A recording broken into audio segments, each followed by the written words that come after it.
Hello and welcome to another episode of Pyro Unleashed. Tune in weekly as Donnie and David discuss all things pyro, from the business aspect of the industry to technical tips and mesmerizing pyro designs.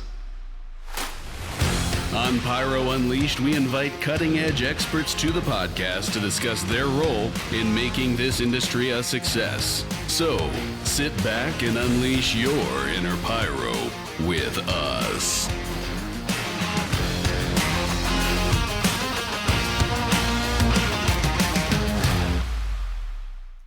Here we are, Donnie, episode number 11. How's it going? Absolutely going good. Yep. If everything works out right, we are at number 11. We are at number 11. All right.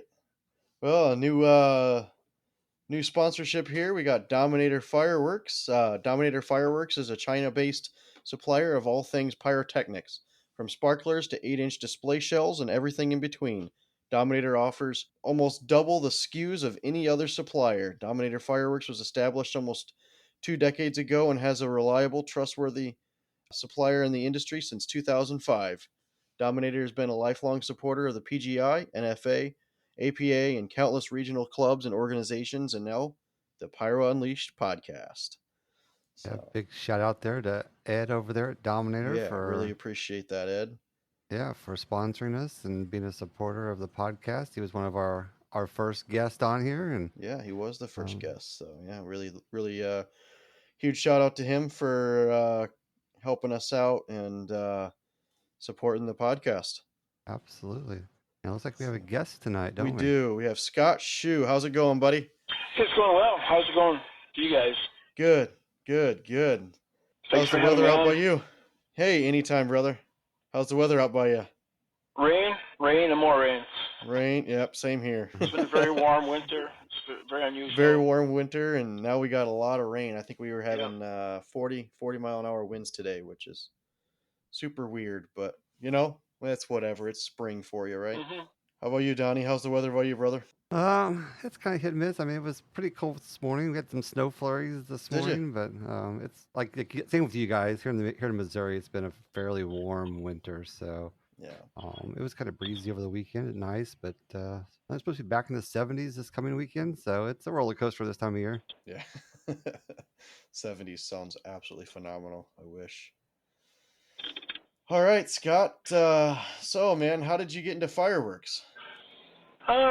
I've always had a passion as a kid with sparklers, and it just evolved from that. I did the backyard shows. We had a big family reunion, but I would always do backyard shows. I would always try to do something, create like a wow factor on my shows, and then found Pyro Musicals around 2010. I went to my first PGI as a general public, and it's been evolving since. Yeah, PGI seems to hook a lot of people. Whereabout are you located? I'm in Wisconsin, the Appleton area. Wonderful. Yeah, so PGI last year was like not far from you at all. 10 miles away. That's awesome. So while we're talking about it, I know you did, was it Sunday night? You did the closing show for Sunday night. You want to talk to us a little bit about that and kind of give us the rundown on that? Yeah, our club, WPAG, we did a public show for PGI, the opening night. Was it opening night? Yeah. Jeez, I forget. It was, it was Sunday night. Yep. Yeah, it was the first night. That was a club collaboration, both designing and equipment and everything that was for that show. It went pretty smoothly. We're a builders club, so I did have concerns, but I couldn't ask to go any better than it did. Yeah, it really was one of the better ones that we've seen. Especially good for opening night. Yeah. About how many cues did you have in there? Do you remember? There was just over 1,900 cues in that show. I think 1,200 of those cues were all distinguished shots. Everything else within shells, pretty much. Yeah. It was like 750 How many fronts did you have? What's that? How many fronts did you have out there? We had 9. Okay. I would, going back, I'd probably add another one in there. Yeah. go from 9 to, add 2 more in there, go from 9 to 11. Mm-hmm. But, with equipment and knowing how much equipment we can get, that was going into it, that was kind of a concern. So we started designing with 9 position fronts. So, yeah. Okay. So I guess that leads me, to my next question. Why would you go with 11 instead of 9? It would just fill 11 positions in the same footage would fill it better. Yeah. It would just look better, in my opinion. A little more tighter. Comments and stuff are a little more tighter together. I'm still happy how it went. Oh yeah, most definitely. What was But the frontage? Like how wide was your guys' frontage? 480 feet. 480. Okay. Yep. Okay. Yeah. So that's roughly. I mean, it's close to Skywars. I think Skywars is. Yeah, I think it was like A little less than that, but yeah, I think PGI is like 600 feet this year for frontage. So yeah, I don't know the details on this year's PGI. I know where it is. That's all I know. Yeah. I'm not doing the show this year, so I haven't really checked into that. Well, I happen to know Donnie and I both are doing shows, and if you want to come out, we would be more than happy to have you. I'll be there. Help out on the crew. Yeah. Absolutely. Yeah, and we're doing them. What I'm doing Sunday night, so I'm actually doing what you did last year. Mm-hmm. And Donnie's doing the anthem on Friday night for Dominator. So. Oh, okay. Yeah. That's awesome. Yeah, it's gonna be a great time. Yeah. Yeah. So. And so you've also shot other PGI shows, haven't you? Like some of the competition ones. I did a large C competition the year before last year. I took first place on that. Yeah, that was interesting. It was good to do that because then I kind of learned about the display area and stuff like that. So it gave me a better understanding for this year going into it. Yeah. Production and all that. But that was a fun show to do. Yeah. So you said unlimited. So how many positions did you do? And the large C, you get 3 positions. The entire your entire footprint has to be under 100 square feet. Oh, okay.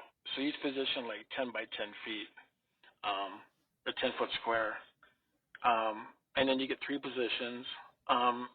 You can go as far apart or as close together as you want. You can use 1.4 Pro. You can use Class C in it. The one I did a lot of modifying cakes. I took single shots out of cakes, racked them, and then did individual slices and cakes in that show. So yeah. Okay. Yeah. What other competitions have you done? I know you've done Blind Pyro and 23 at Sky Wars. I think you did Pro-Am in 21. So talk to us a little bit about those 2 experiences. Yeah, Pro-Am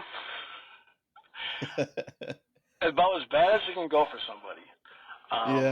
We had a bit of a technical difficulty without giving any details about it, but yeah, so only 20% of that show went up. Yeah. So yeah, that was tough. That seemed to be a year for troubles in 21. It did. It was a bad year. There was a couple shows that were no-goes. Yeah.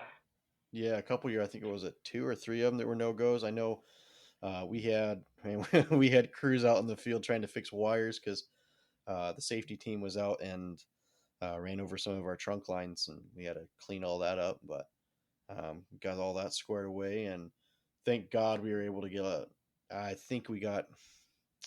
It was in the range of 97% of the show went off. So looking back, I really don't think it could have been any better for what we were dealt with.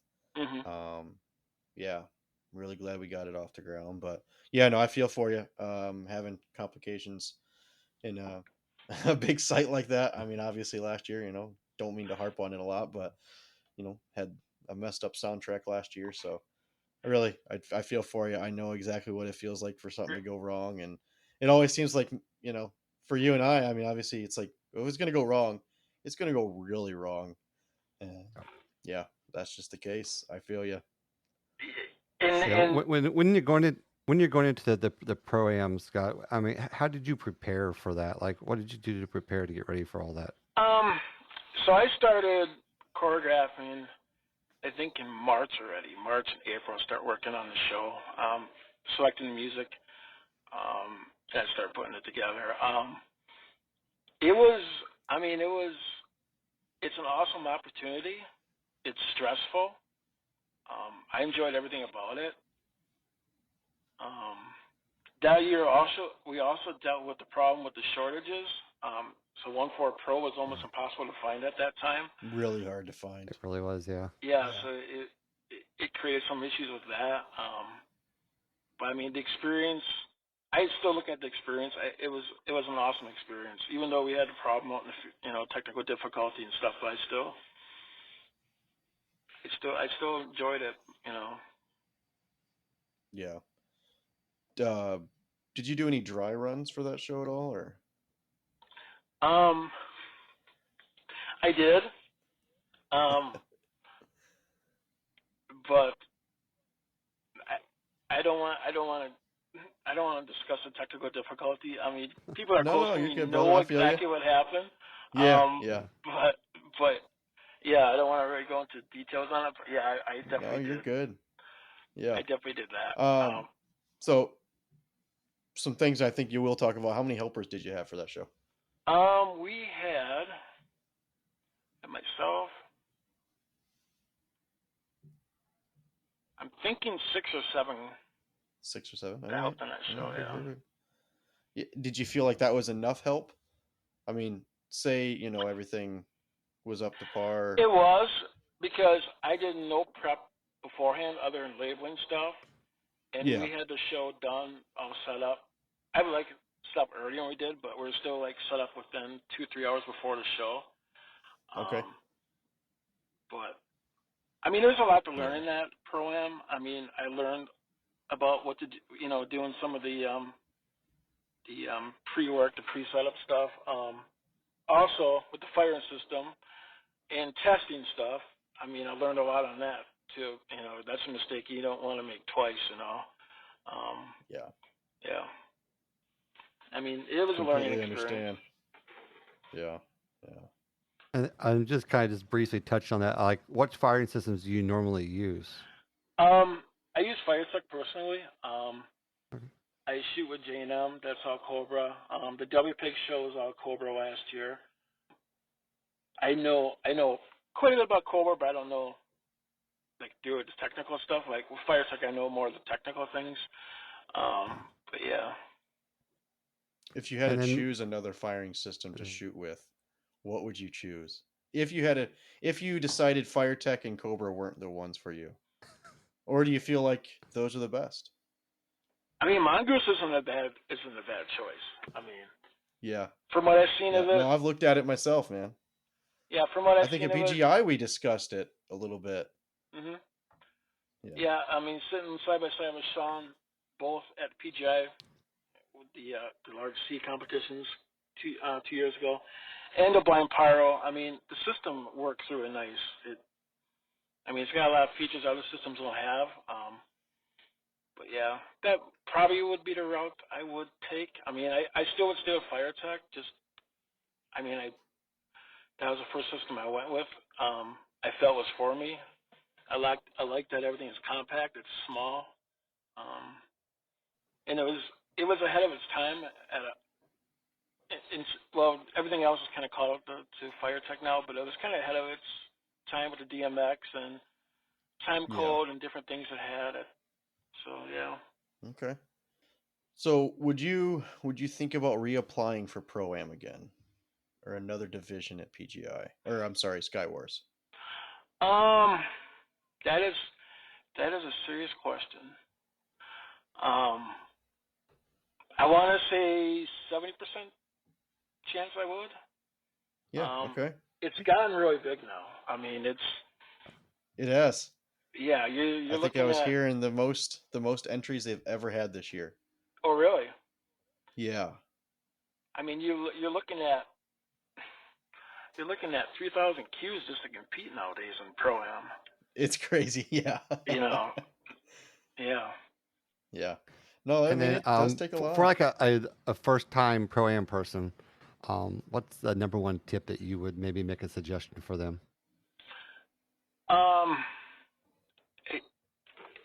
It's just a lot of details. Just be very detail orientated. Like everything, have a plan. Have a plan for almost every step. Even have a plan for how long you're going to sleep. I mean, I know it sounds crazy, but like you have to plan your sleep schedule. Like I mean, I didn't mean to interrupt you, but like really you have to have, I mean, it's down to like minutes you have to prep. Mhm. Yeah. Yeah, I would say get as much as you can get done ahead of time.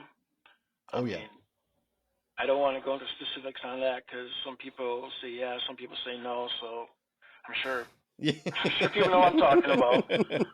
Yeah. But I will say this: there is no DOT rules. There is no DOT rules about transporting.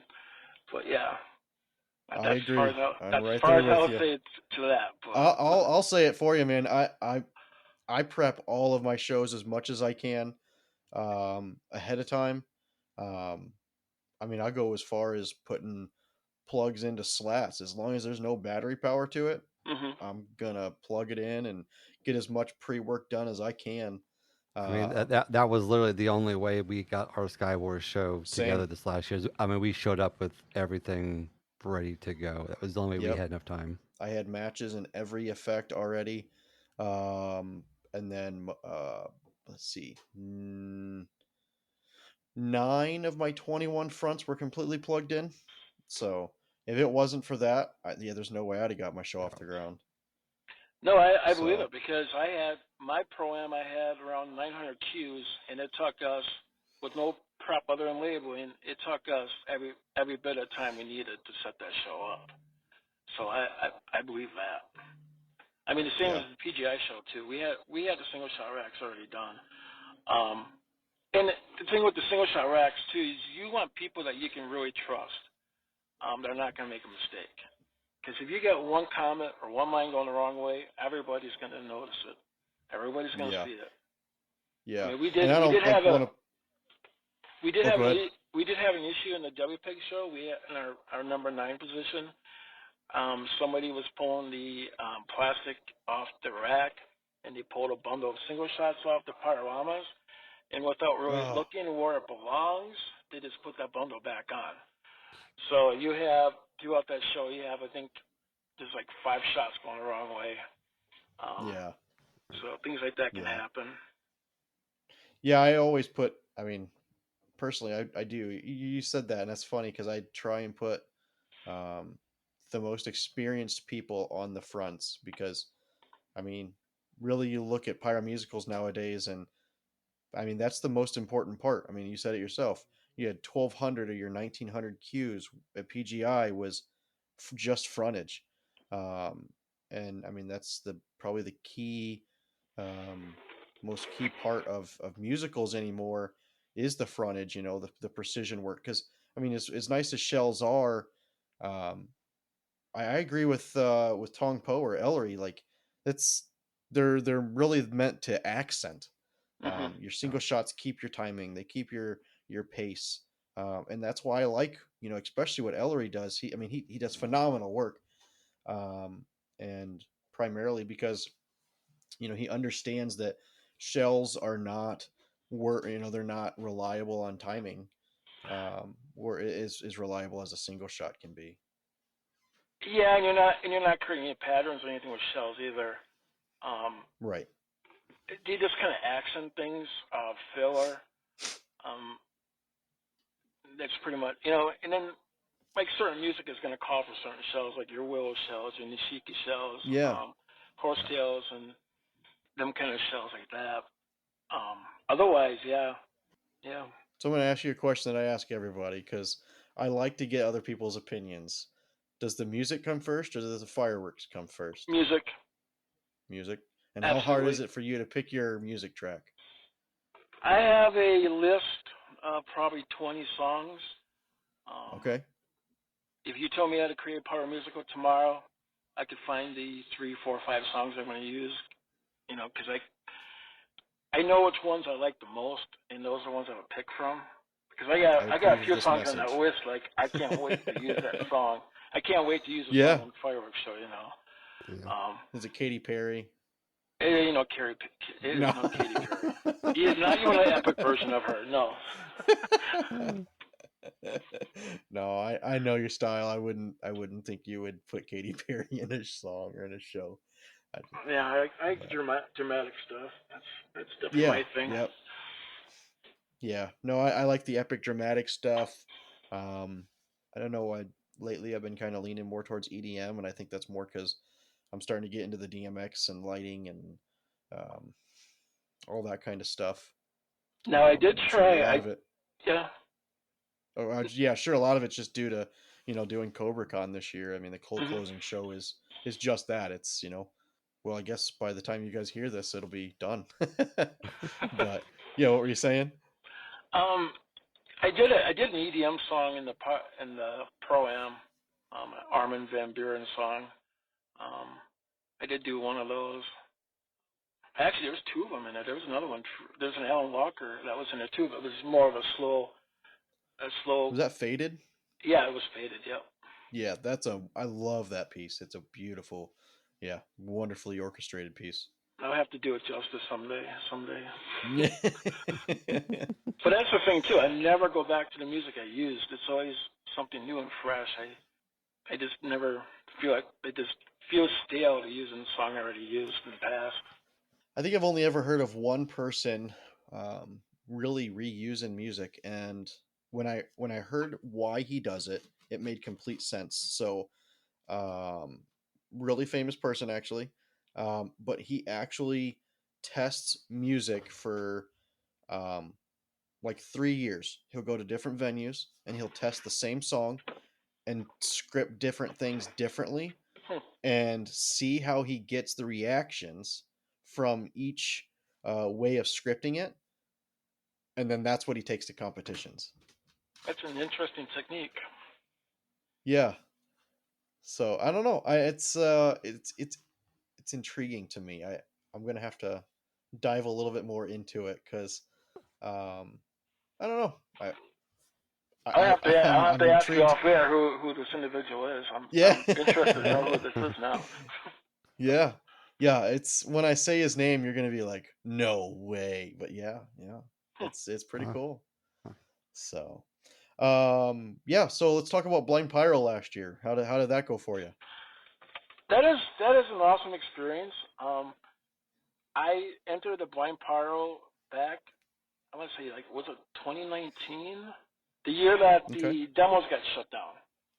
So none of the Blind Pyros went up that year, which was very little product compared to what we had last year. Last year was crazy the amount of product we had for the shows. How many cases did you have for that? Side note.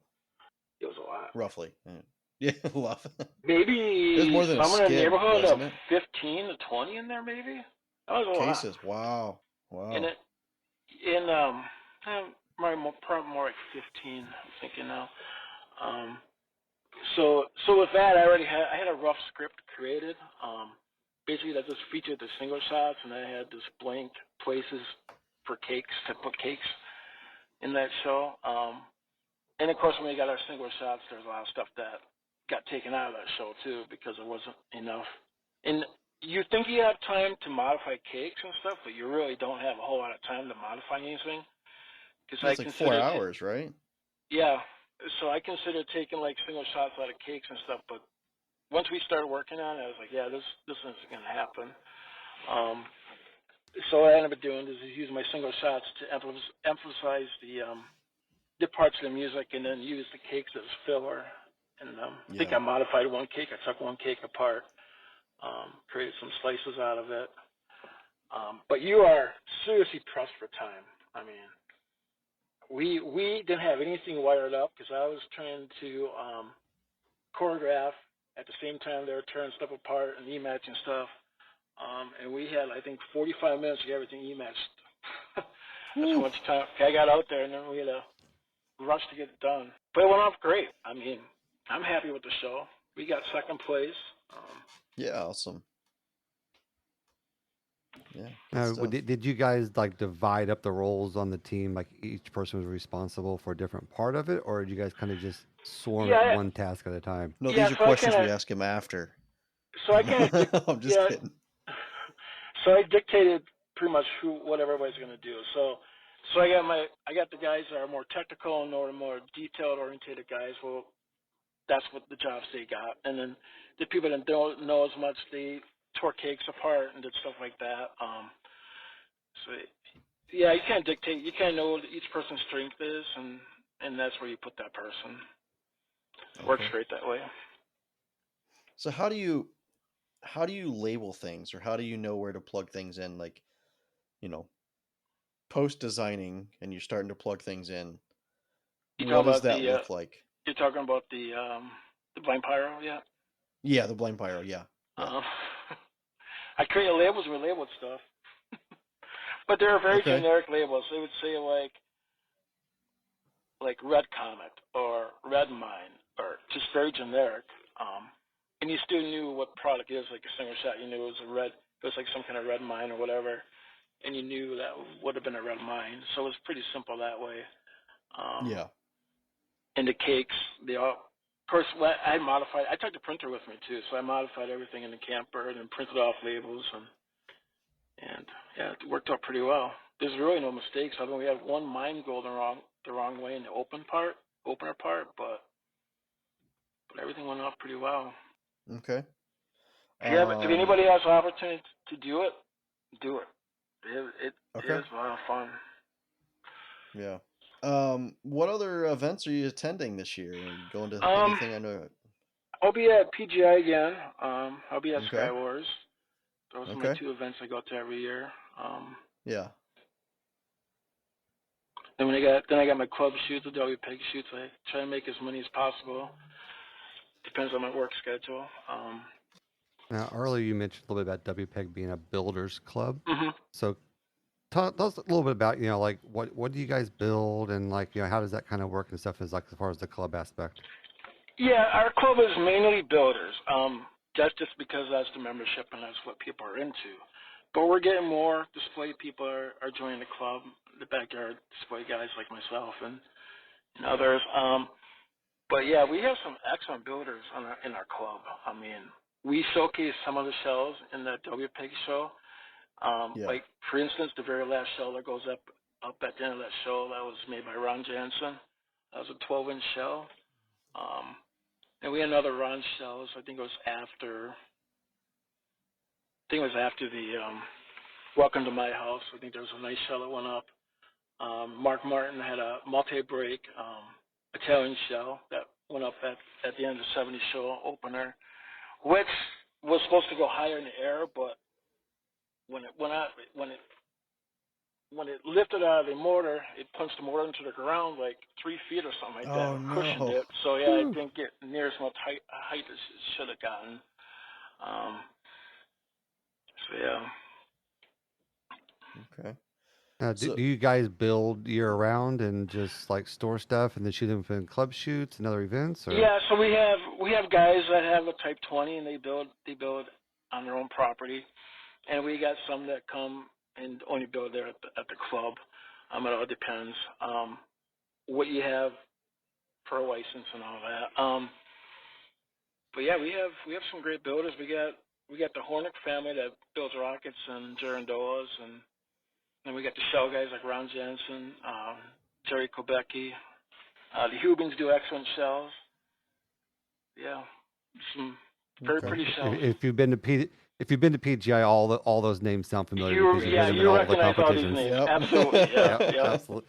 Yeah, if you go walk around the manufacturing area too, you'll see a lot of them, and they're very friendly, and they'll show you what they're doing and stuff. Because I seen Jansen's and stuff last year in the manufacturing tent and talked with them for a little bit, and so great people to talk to. Yeah. Yeah, and they're willing to share. They're willing to share everything they know. If anybody's interested in building, it's the club to join. That's for sure, and everybody there is willing to teach. So tell us, like, what do you feel is the importance of a club? Like, whether it's maybe like KCAP, where they're more into designing musicals and competing against each other, or you know, like your club, and you know, you guys are just not just you guys are, you know, building shells primarily. Like, what's the benefit of joining the club? Well, the two biggest benefits is networking within the pyro community, and the other is building pyro friendships. It's like we had a winter shoot. I only went to that winter shoot for just the social aspect of it, really. Because you build friends within the community. Those are the two most important things. It's just the camaraderie. Yeah, I mean, you literally create your own pyro families, essentially. Absolutely, yeah. Oh, yeah, most definitely do, yeah. Yeah, that's the way it is for all of us in KCAP, is we just see ourselves as one big family, and people do. They just come out to the club shoots to socialize and to help out with the shows, and just to hang out and see everybody a lot of times. Yeah, and it always seems like, even, you know, I'm a part of HPA, and we, you know, it feels like, you know, the first time you guys meet, or we meet up back in April, it's just like, yeah, it just feels like, wow, we're back together again. It's great. It's great. Because normally we, you know, we have snowy winters here. I mean, I guess we all really do. We all take off at least 4 months, so we're not doing fireworks. You know, we do a little bit of something for right before Christmas, and then, yeah, I mean, really, we don't do anything for 4 or 5 months, and yeah, when you can get back and hang out with, you know, guys, you know, and of like minds, it really seems to bring everything back together full circle. And yeah, that first shoot is kind of like a homecoming of sorts. Yeah, or like a family reunion. And then for you, Scott, how many club events do you guys have a year? Let's see here. We have our winter shoot in March. We have a shoot May, June, July, August, September, October. So 7 shoots. Wow, nice. Yep. That's awesome. And then if people are up in that area and they're interested to learn more about you guys, where do they go to find out some information? Yeah, WPAG.us is the website. Okay. There they can sign to be a member. We also have a guest membership. If you're interested, you can come for one weekend and be a member. So yeah. Okay. Perfect. And do you happen to know what membership dues are for the year? I think 75 or maybe 100. I think it's 100 for a couple, for a husband and wife. Okay, that's not bad at all. No, that's really no. good. And we have open C shooting, open B shooting. If you want to do a show, we got some land you can set a show up on. Okay. And do you guys have any like multi-day events then, where you guys are, you know, out there camping for days on end, and, you know, building shows and stuff? So Friday is building only, and then Saturday is open shooting. Then Sunday's cleanup. They're going to do something new this year. I don't know too many details about it, but it was kind of like a club building event where everybody's going to build stuff and then do a little show or something with it. Okay. It might be on the WPAG.us website. I can't remember what shoot it is one a month, but it'll have something on there about it. Okay, perfect. Yeah, we'll link the website in the information, so that if you want to join, then you can join. So yeah, really appreciate all the insight. Yeah. Anything else from you, Scott, you'd like to share with us or the pyro community out there? Oh, not really. I don't really got anything on my mind that really sticks out. Okay. Yeah, man. Well, it was great to have you on. Yeah, really appreciate you coming on and chatting about your experiences with everything. Yeah, Sky Wars and you know, PGI shows. Like I said, did a phenomenal job. Oh, that's one thing I was going to ask you. Yeah. When it comes to your PGI show, like, who picked all your songs and who scripted?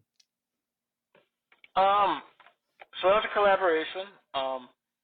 That was me, Lance Hull, and my wife. Okay. Those are the three that scripted the show. I went through and just made sure everything where the product's supposed to be in the racks and stuff like that. Just change stuff around, just like the final edit, basically. I did a lot of that. I'm pretty good at Finale. I've learned that software pretty well over the years. And it's try to simplify stuff for setup reasons. But yeah. But the music choices were difficult to come up with. Because I'm trying to find things, because we're playing for like general public that have really never seen a show like this before. So I'm trying to pick music that they get or they heard, they understand. Right. That's known. I mean, you're really playing for the public that night. You're not playing for, like competition style where you're trying to hit, 1,500 cues in a song. Really, this is more of an enjoyable display for the public to watch. So I do understand exactly what you're saying there.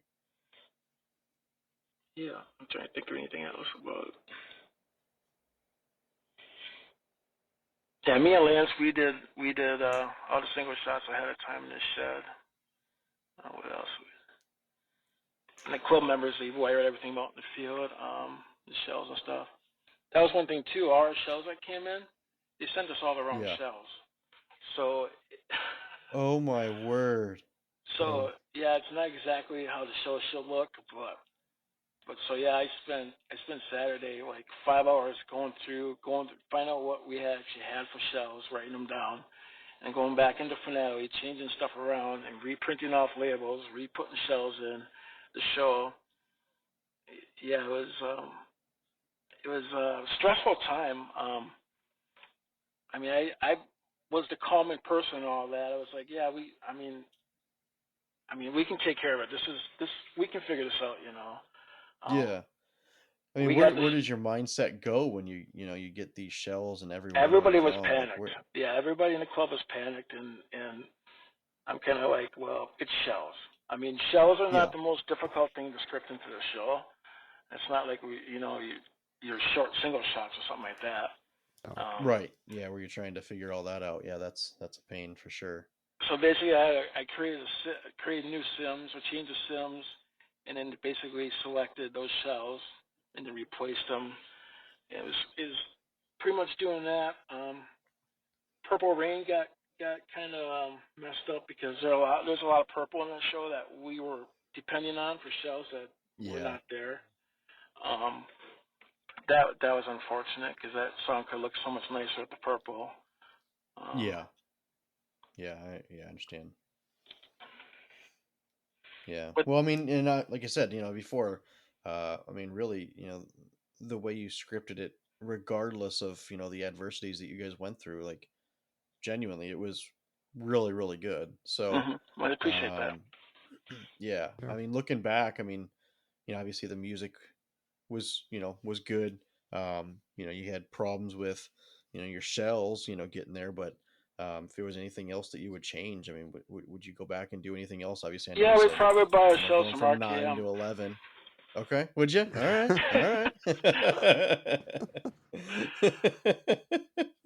We would definitely go a different route with that.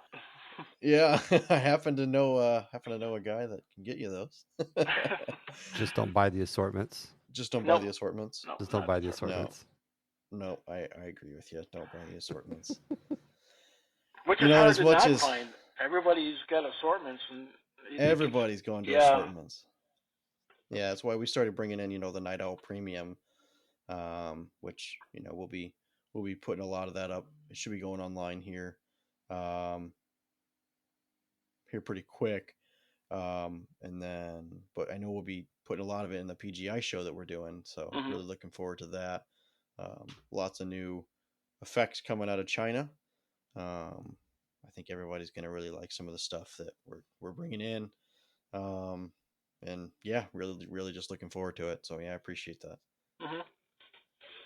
Yeah, we definitely, there's a need for importers to bring in like 1-3 shells and actually bring in like the same effects in a case. There's a need for, especially doing shows like the PGI show and stuff like that. We really need that, and there's only a handful of importers that actually do that. Most just sell assortments, and that's it.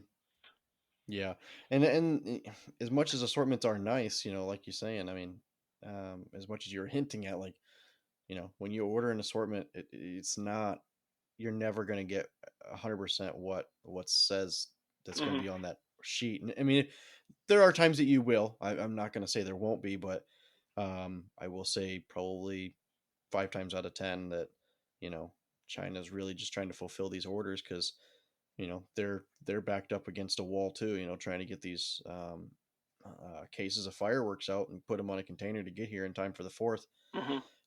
So a lot of the times they're just really just trying to cram shells into cases and get them here. And yeah, it's quite I do have to unfortunate. give it to Pan. I do have to give it to Pan. Panda's the shells we use. I do have to give it to them that the box with the box set on it, exactly what was in it, and the quantities are right. The problem is that the company that we bought the product from gave us different cases, different assortments than what we planned. That was the problem. Okay. And then they show up with the shells the day of, so it was impossible to trade them out or change, you know, try to get the right product up here at that time. So. Yeah. And then you guys had the lift out there with the single shots. We did. Yeah, that was probably. Yeah, I loved the way that you guys did your runs on the wheel. Not that I'm, you know, subject to really liking that product because it was mainly RKMs, or Night Owl, but yeah, it was on Night Owl. It was really good. Yeah, it was really good. It was very consistent. That's for sure. Yeah, it's good. Yeah, good product. yeah. We pride ourselves on making it consistent, and I know Brian, my manager, he kind of leans back to me and he's like, "Is that our product up there?" I'm like, "Yeah." He was like, "Wow, that's really outperforming itself." And I was like, "Yeah." So I will tell you, kudos for using it and doing it justice. I really appreciate that. Well, thank you. The unfortunate thing with the whip though is that it had to go behind that tree line, which was unfortunate. Oh yeah. Yep. They weren't going to allow us to put it out in front. And that really took away from, especially the bottom third of shots. But yeah, no, I agree with you. Yeah. So that's the way to go now. You gotta have towers. Yeah. And what was that, like 55 feet, wasn't it? Yeah, it was. 55 foot lift. Yep. Yeah. If you could go back and change the height, would you, of that tower? Yes. I would try to get one that I think they got them that go up to 80 feet of material handlers. Yeah. Yeah, definitely more height. Yeah. I was looking at some because we were debating on doing one. And we were looking at getting one upwards of like 120 feet just so we could, keep it reasonable. Because Donnie, you had yours were they 60? Ours were 85 at Skywars. Oh, the 85 at Skywars. Yeah. I mean, they look good. 55, yeah. Yeah, I mean, but I mean, even you, I mean, because you had what, primarily 25s or 30s up there? They were almost all 30 millimeter mines. 30s. Yeah. I mean, those rings were like slamming the ground. Yeah. So I mean, you know, even at 85, you know, what height do you have to really get to? Jeez. You know, probably 200 feet. Yeah, that's exactly kind of what I've been looking at. Yeah, I mean, you look at what is it, Malta? They have the Tower of Lights. That's insane. I think what is that like? 165 feet, 168 feet, somewhere in there. And just the stuff they do on that is just that is insane. Mind-boggling. And that's all locally manufactured in Malta too. Those factories. I think it's a particular factory that does that show. It's crazy. Yeah, and the way they got them going up the sides and then they overlap each just other the and runs. create them patterns. It's just Yeah. Well, they're using positions on the ground and positions on on the tower, shooting those horizontal and vertical, and they're creating different scenes at the same. It's just I mean, again, you only see it for say half a second, but I thought those towers were more like 300 feet. It could be. I could be wrong on my numbers. But yeah, no, we were looking at what was it the other day? We were looking at, I think it was in 2011, when they were really big into doing. They'd put the positions in a circle and shoot the single shots, and do the tornado or the vortex as single shots. And we were like trying to do math on what size single shots those were, because I think I did the math, and I think they had to have been using like 3-inch single shots to be able to get the height. out of them that they were getting. So like a vertical in comparison. vortex? Yeah, so like you take positions, like say I think theirs is 18 positions in a circle, and then they angle it. They angle each single shot so it looks like the whole thing spins. Mm-hmm. I don't know if you've ever seen that before, Yeah, but that's a really unique effect. I think I've seen that. Yeah. I think somebody had tried to do it at PGI last year. I'm not sure who it was. Yeah, I think it was the Mum Group that The tried Mum to do it Group, last wasn't at it? Yeah. PGI. Okay. Yeah. Yeah, I think they had like 8 or 10 positions. Maybe it was 12 or something. And really, I mean, it looked good. You could tell what they were trying to accomplish. But I think a lot of it is, it's playing with the angle at which you set it, and then your degree turn of each single shot to figure out when. Yeah, there's just a lot of variables, and I've been kind of messing with it. I'll have to send you some tests that I've been kind of working on, where you actually send up a comet, or I'm sorry, you send up a comet, and then you hit 5 different meteors, 5 layers of meteors of the same color, and you actually create this like tornado effect. It looks really, really cool. You're testing this maybe out I'm on giving Finale some stuff then, or? away. I am testing it out on Finale, yeah.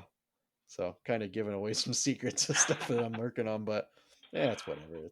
It's all here for fun and game, and Taking notes as we speak. Taking notes as we speak. Well, I'll send you the script. It's not a competition show, so right? I plead the fifth. Oh. Future endeavors. Oh, future. This ain't PGI or something. Okay. It's not PGI. Well, I don't know. It might happen at PGI. I'm not sure yet, but there's already a lot in the books for PGI, so yeah. Hey, you guys got what, 2 shows? We do have 2 shows, yeah. So AJ Plata is scripting one, and then I'm scripting the other with James, yeah. So it's gonna be. You guys have an opener night and a closing night then, or? No, we actually both shows are the same night. So opener or closing? Closing. So we're doing on Sunday. Oh, I'm opening night. I'm sorry. Mm-hmm. Yeah. So like Sunday night, we're gonna do. Let's see. It's gonna be the national anthem by the host, and then Pyroland is gonna go after us. Or I'm sorry, after them, and then it'll be AJ, and then our show. So our 2 musicals will be back to back on Sunday night. Yeah. So lots of great things coming from PGI this year. Looking forward to the shows they have coming up, and I know normally they don't release who's coming, but they did. No, not that early. We got the exclusive on that here a couple of weeks ago, and we was really excited on that. So usually they don't release that until like a month ahead, maybe. They don't, not really until last minute. If normally. that. Yeah. But that's you guys' first PGI show then, RKM? In 2016, we did it when we were in LaPorte. We did the national anthem. They got the year that they had the crazy lightning storm, the strike out in the field.